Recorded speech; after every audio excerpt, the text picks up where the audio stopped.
नमस्कार दोस्तों। आज फिर से एक नए विचार के साथ मैं हूं पार्थ और आप देख रहे हैं पार्थ इन ट्यूब। आज का जो टॉपिक है संकोचन एंड प्रसारण, कंट्रैक्शन एंड एक्सपेंशन। ये बहुत ही आसान प्रोसेस है जिसे समझना इतना बड़ा रॉकेट साइंस जैसा जैसा इतना कठिन सब्जेक्ट नहीं है। इसे ऐसे ही समझ सकते हैं, ये इतना ही आसान है जैसे हाथ का मुट्ठी बंद करते हैं और खुलते हैं। वैसा ही इतना इजी है, बस समझने का इच्छा चाहिए, अंदर से वो भाव लेना चाहिए। तो जीवन के प्रत्येक स्तर पर हम इस चीज़ को देखते हैं, जैसे फिजिकल, केमिकल और हो गया फाइनेंशियल, बायोलॉजिकल और ऐसे कि इमोटल और साइकोलॉजिकल, स्पिरिचुअल, ये सब प्रोसेस में भी हम इसको डिस्कस करेंगे आगे आपके साथ। हम जब सुबह उठते हैं एक विस्तृत दुनिया में, एक दुनिया में हमारे आँख खुलती है। ऊपर आसमान, मैदान, चारों तरफ मैदान, पहाड़, पक्षी, इस सब के अंदर हमारे नींद खुलती है और हम एक पूरा विस्तृत दुनिया में जागते हैं। फिर दिन ढलने के बाद हम सो जाते हैं। तब पूरा मन, जो चारों तरफ चिंता भावना सब कुछ एकत्रित हो जाता है। विविधता, जितना विविधता होता है वो एकता में आकर मिल जाता है। ये एक एग्जाम्पल है कि फिर अगले सुबह हम एक नई उत्साह के साथ जागृत होते हैं, फिर से एक्सप्लोर करते हैं दुनिया में क्या चल रहा है, अपने योगदान उसमें देते हैं। ऐसा ही चलता है, हम दिन में अपने विस्तृत दुनिया में अपने को फैला देते हैं और रात में जब सो जाते हैं तब मन को पूरा समेट कर एक स्थान पर संकुचित कर जमा कर देते हैं। ऐसे जीवन के और भी बहुत सारे एग्जाम्पल है। जैसे जब हम कहीं ट्रैवल करना हो, कहीं जाना हो, घूमने जाना हो, तो हमारे जो ज़रूरतमंद जो चीज़ें हैं वो सब हम क्या करते हैं, एक बैग में पैक करते हैं। फिर बैग को पैक करके निकल पड़ते हैं जर्नी के लिए।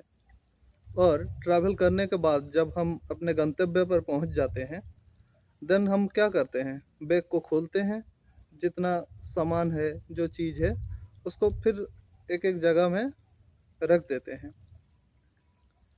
ये ऐसा एक प्रोसेस हो गया। जो बिखरे चीज़ था, जो हमें चाहिए था, उसको समेट के एक जगह में किए, फिर कुछ टाइम के व्यवधान के बाद उसको फिर बिखरा दिए, उसको फिर फैला दिए। ये लाइव एग्जाम्पल है, संकोचन और प्रसारण का लाइव एग्जाम्पल ये है।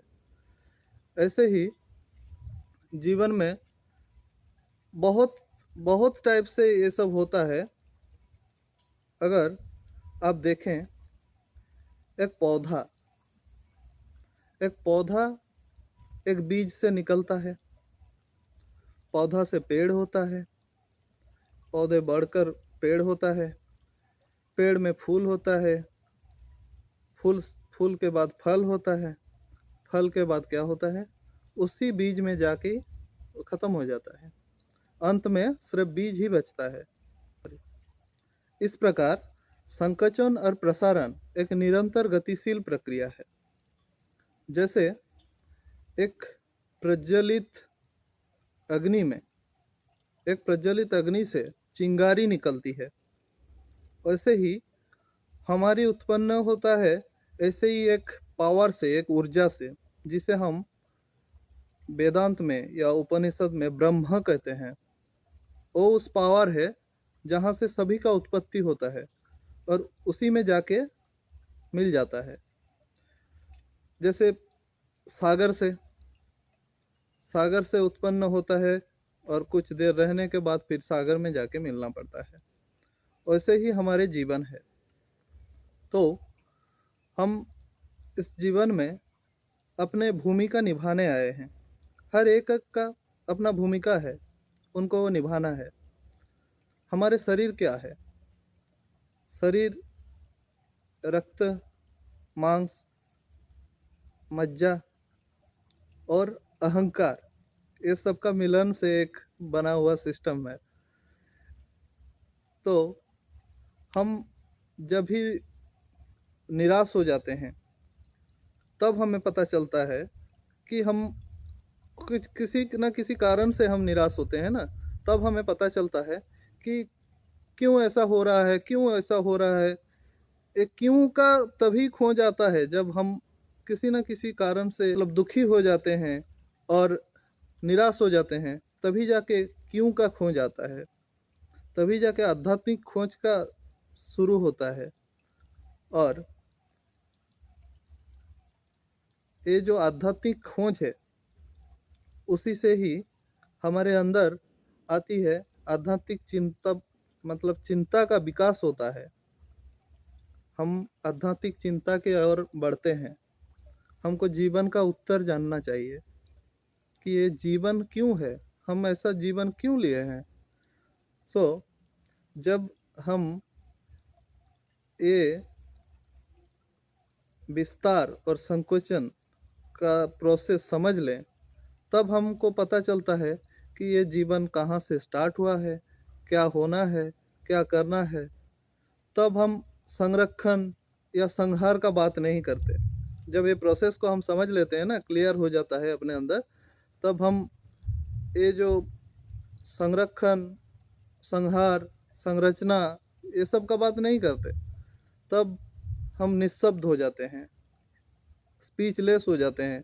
और तब हमें ये लगता है कि हम उसी ब्रह्म से हैं, उसी ब्रह्म से निकले हैं और उन्हीं में जाके लय होना है। तब जीवन का असल अर्थ अंदर आता है। तब जाके हमारे अंदर जो जो जितना भी चिंता है समाज को लेकर, उसका एक नया फेस हमको दिखने मिलता है। एक चेंज अपने अंदर हम फील कर सकते हैं, एक चेंज आ जाता है अपने अंदर। सो आई होप आपको समझ में आया होगा ये बात। तो अभी देखिए, आपके अंदर भी आप जब आप समझने लगेंगे ये बात को, तो आपके अंदर भी कुछ चेंज आपको महसूस होगा, कुछ चेंज हुआ है इस समाज को लेकर। जो भी उपस्थापना है, जो भी हो रहा है हमारे साथ, सब कुछ का एक कारण है। और सब कुछ मतलब एक ऐसा है, बाहरी दुनिया से हम देख रहे हैं इतना विस्तार है, लेकिन अंदर सिर्फ वही ब्रह्म है और कुछ भी नहीं, बस वही है। सो आई होप आपको ये क्लिप अच्छा लगा होगा। तो आगे ऐसे वीडियो देखने के लिए चैनल को सब्सक्राइब कीजिए और हमें सपोर्ट कीजिए। मिलते हैं अगले वीडियो में, तब तक के लिए धन्यवाद।